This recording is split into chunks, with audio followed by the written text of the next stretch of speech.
ከሰሞንኛ የትግራይ ክልል የፖለቲካ ትኩሳት ጋር በተገናኘ የክልሉ ፕሬዝዳንት ታደሰ ወረደ ከአንድ የበይነ መረብ ሚዲያ ጋር ሰፊ ቆይታ አድርገዋል።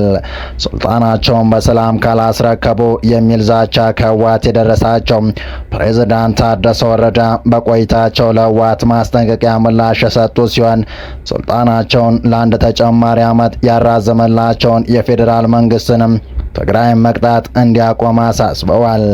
በዚህ ቆይታቸው በርካታ ጉዳዮችን የዳሰሱ ሲሆን የፌዴራል መንግስቱን ያሳሰቡት ለህወሓት የሰጡት ምላሽና ሌሎችንም አክለን የምናስደምጣችሁ ይሆናል። በሌላ መረጃችን ደግሞ ትራምፕ ወደ ድርድር ጠረጴዛ አልመጣም ያለቻቸውን ኢራን ወደ ድርድር እንድትመለስ በሚል አጭርና ኃይለኛ ጥቃት ሊጀምሩ ስለመሆኑና የጥቃት ሊጀመር የታሰበው ደግሞ አሜሪካ በኢራን ጦርነት ያወጣችው ወጪ ይፋ በተደረገና መነጋገሪያ በሆነበት ወቅት መሆኑን አክለን ይዘን ተገኝተናል። ሰላም ጤና ይስጥልን ውድ ፋስት ዴይሊ ተከታታዮች፣ የዚህ ቻናል ቤተሰብ ካልሆናችሁ ቻናሉን ሰብስክራይብ እያደረጋችሁ ቤተሰቡን እያለን የቻናሉ ቤተሰብ ከሆናችሁ ደግሞ ተደራሽነታችንን ታሰፉ ዘንድ ፕሮግራሙን ላይክና ሼር እንድታደርጉ እየጋበዝን ወደ ዝርዝር መረጃዎቹ ተሻገርን። እስከ ፍጻሜው አብራችሁን ቆዩ።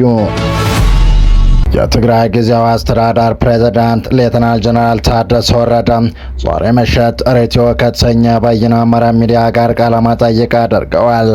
በትግራይ ያለው አስጨናቂ ሁኔታ ከጊዜያዊ አስተዳደር ፕሬዝዳንት የስልጣን መራዘም አለመራዘም ወይም ነባሩ መንግስት ይመለስ አይመለስ ከሚለው ጥያቄ በላይ እንደሆነ የገለጹት ፕሬዝዳንቱ የጊዜያዊ ሰሌዳ ግልጽ ሆኗል።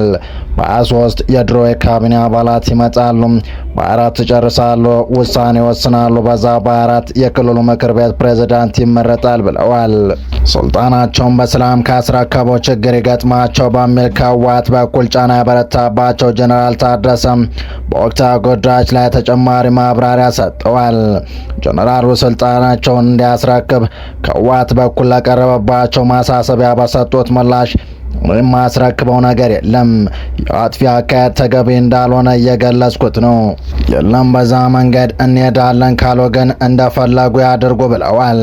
ትግራይ ላይ እያንዣበበ ካለው አደጋ አንጻር የኔ በፕሬዝዳንትነት መቀጠል አጀንዳ አይደለም። የኔ ፍላጎት የህዝብ ከጊዜያዊ አስተዳደርነት ወጥቶ በመረጠው መንግስት ይስተዳደር ማየት ነው ሲሉም የጥፋት ጊዜ እየመጣ መሆኑን ጠቁመዋል። ጀነራሉ ምንም እንኳ ትግራይ ላይ የጥፋት አደጋ አንዣቧል ቢሉም ነገሮች ከቁጥጥር ውጭ ሆነዋል። የፌዴራል መንግስት ጣልቃ እንዲገባ ጥሪ አላቀርብም፣ ነገር ግን መብቱ አለኝ ብለዋል። ጀነራሉ በማብራሪያቸው የህወሓት አካሄድ ትግራይን የከፋ ችግር ውስጥ እንደሚያስገባ አስጠንቅቀዋል። የህወሓትን የቅድመ 2013 ዓ.ም ጦርነት በፊት ምክር ቤት መመለስ እንደማይቀበሉ የገለጹ ሲሆን ትግራይን ወደ ተሻለ ምዕራፍ ከማሸጋገር ይልቅ ወደ ጦርነት የሚወስድ የእብደት አካሄድ ትተን አጋጣሚውን ለመልካም ዕድል እንጠቀምበት ብለዋል። የትግራይ ጊዜያዊ አስተዳደር ፕሬዝዳንት ሌተናል ጀነራል ታደሰ ወረደ ይህን ያሉት ሰላማዊና ዲሞክራሲያዊ ርክክብ የማይፈጽሙ ከሆነ ስህተት እንደሚሆን የህዝብ ወያነ ሓርነት ትግራይ ህወሓት ቃል አቀባይ ለቢቢሲ ከተናገሩ በኋላ ነው። የህወሓት ቃል አቀባይ ሚካኤል አስገዶም የትግራይ ክልል ጊዜያዊ አስተዳደርም እየፈረሰ በመሆኑ ከፌዴራል መንግስት ጋር ያለው የግንኙነት ገመድ መበጣጠሱ በትናንትናው ዕለት መግለጻቸው ይታወሳል። በዚህ ጉዳይ ጥያቄ የቀረበላቸው ጀነራል ታደሰ የባለፈው የጌታቸው ረዳ አስተዳደር ጊዜ ስህተት ፈጽሞ አይደገምም፣ በግሌ ከመቀለ ከትግራይ መውጣት ፈጽሞ አላስበውም ብለዋል። አክለውም የህወሓት ማዕከላዊ ምክር ቤት የተወያየበትና ምክር ቤቱም የተጠራበት ሁኔታ አለ። የተቀበለው ያልተቀበለው የሚደግፍም የሚቃወምም አለ። ህዝቡ ጋር በጣም ኮንትሮቨርሲያል ነው። እኔ ከመጀመሪያም ወደዚህ ድምዳሜ ሲደርስ አስቀድሞ መግባባት ውይይት መደረግ ነበረበት። አሁን ያለው በጣም መጥፎ ሁኔታ ነው የትግራይ ሁኔታ። እንዲህ አይነት መላ ህዝቡን የሚነኩ ነገሮች ሲመጡ በጠባብ መድረክ መወሰን አልነበረበትም። በተለያየ ደረጃ የተመከረበት መድረስ የነበረበት ድምዳሜ ነው። በጊዜያዊ አስተዳደር ላይ ፍቅር የለም። ከመጀመሪያውም በግዴታ ነው የተቀበልነው። ግን ካልተፈለገም ነባር ምክር ቤት ነው መመለስ ያለበት ወይም ሌላ አማራጭ አለ የሚለው ለውይይት ክፍት መሆን ነበረበት። ህዝቡ የተለያየ ሀሳብ ያለው አለ ሲሉም ገልጸዋል። እኔም ማስረክበው ነገር የለም መረካከብ የሚባል አርቲፊሻል ጨዋታ ውስጥም አልገባም። የአጥፊ አካሄድ ተገቢ እንዳልሆነ የገለጽኩ ነው። የለም በዛ መንገድ እንሄዳለን ካሉ ግን እንደፈለጉ ያደርጉ ብለዋል። ነገሮች ከቁጥጥር ውጭ ሆኗል ብዬም ፌዴራል መንግስት ጣልቃ እንዲገባ ጥሪ አላቀርብም ያሉት ፕሬዝዳንቱ እንደዛ የሚያደርግ መብት እንዳለ ባውቅም እኔ ግን አላደርገውም የሚለውን አብረን እናያለን ብለዋል። ፕሬዝዳንቱ በቆይታቸው ስልጣናቸው ተራዝሞም ቢሆን የመንግስት ሰራተኞች ወራዊ የደሞዝ ክፍያ እንዳልተለቀቀ አመልክተዋል። የፕሬዝዳንት የቆይታ ጊዜያቸው እጅግ አስቸጋሪና ፈታኝ እንደሆነ ገልጸው እስከ ምርጫ ማደረሻ ክልሉ በብሔራዊ ጉባኤ ተውጣቶ የሚቋቋም መንግስት ይመራው የሚለው አንድ አማራጭ ሀሳብ እንደሚጋሩት ተናግረዋል። አሁን ወቅት አቃፊ ያልሆነ መንግስት ትግራይን አያሻግራትም ብለዋል ያሉት ሲሆን አሁን መቋቋም ያለበት መንግስት ትግራይን ወደ ምርጫ የሚያሸጋግር መሆን እንዳለበት ገልጸዋል። በአቶ ጌታቸው ስልጣን መልቀቅና ወደ አዲስ አበባ መሸሸት በድጋሚ ተጠያቂ የሚያደርጉትና ከጌታቸውም ክስ የሚቀርብባቸው ታደሰም አቶ ጌታቸው ረዳ በፕሬዝዳንት ስልጣን ሲለቁ እሳቸው የሰሩት የሚያጸጽታቸው ክፋት እንደሌለ ተናግረዋል። አቶ ጌታቸው ረዳ ፕሬዝዳንት በነበሩበት ጊዜ ሰራዊቱ ቁልፍ ሰብሮ ኃላፊነታቸውን ማባረሩ ሰራዊቱንም ሆነ ህወሓትን አልጠቀመም ያለው ሲሆን የእሳቸው አስተዋጽኦ እንደሌለበት ተናግረዋል።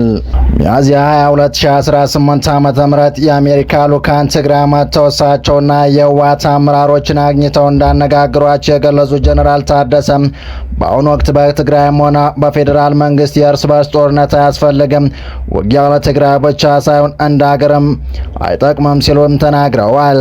የፌዴራል መንግስት ትግራይ በነዳጅና በበጀትና በመልሶ ግንባታ መቅጣት ያቁም ያሉ ሲሆን ትግራይ ዛሬ መዋጋት አትችልም ማለት ነገ አትዋጋም ማለት አይደለም። ዋናው ጉዳይ ዛሬም ይሁን ነገ የእርስ በርስ ጦርነት እንዳያንሰራራ መስራት ነው በማለት አክለዋል። አሁን ያለችው ትንሽ የሰላም ጭላንጭል የማስፋፋት የማስቀጠል የሁሉም ሚና ነው። ወደ ጦርነት የሚጋበዝ ምክንያቶች እንዲረግቡም የሁሉም ጥረት ወሳኝ ነው። በሁለቱም አካላት መረጋጋት ያስፈልጋል ሲሉም ገልጸዋል። በቀጣይ መረጃ የአሜሪካ ጦር ማዕከላዊ ኢራን እንድትደራደር ጫና ለመፍጠር አጭርና ኃይለኛ የጥቃት ዘመቻ ለማካሄድ እቅድ ማዘጋጀቱን አክሲዮን ዘግቧል።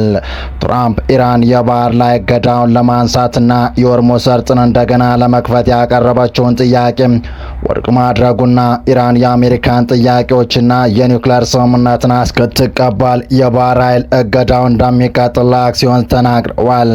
የመረጃ ያወጣው ከሁለት ወራት በፊት ኢራን ላይ የተከፈተው ጦርነት እስካሁን አሜሪካን 25 ቢሊዮን ዶላር እንዳስወጣት የዋሽንግተን መከላከያ መስሪያ ቤት ከፍተኛ ኃላፊ በተናገሩ በተመሳሳይ ሰዓት ነው።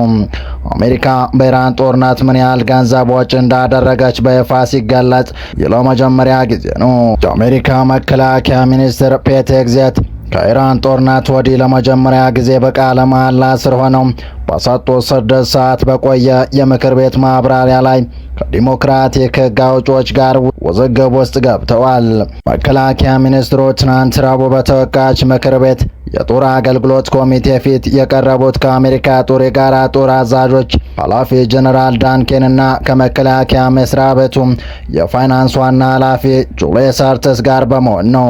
ኤክሴት ባደረጉት የመክፈቻ ንግግር የተጋፈጥነው ትልቁ ጠላት የዲሞክራቶችና የተወሰኑ ሪፐብሊካኖች የሽንፈት ቃላቶች ነው ብለዋል።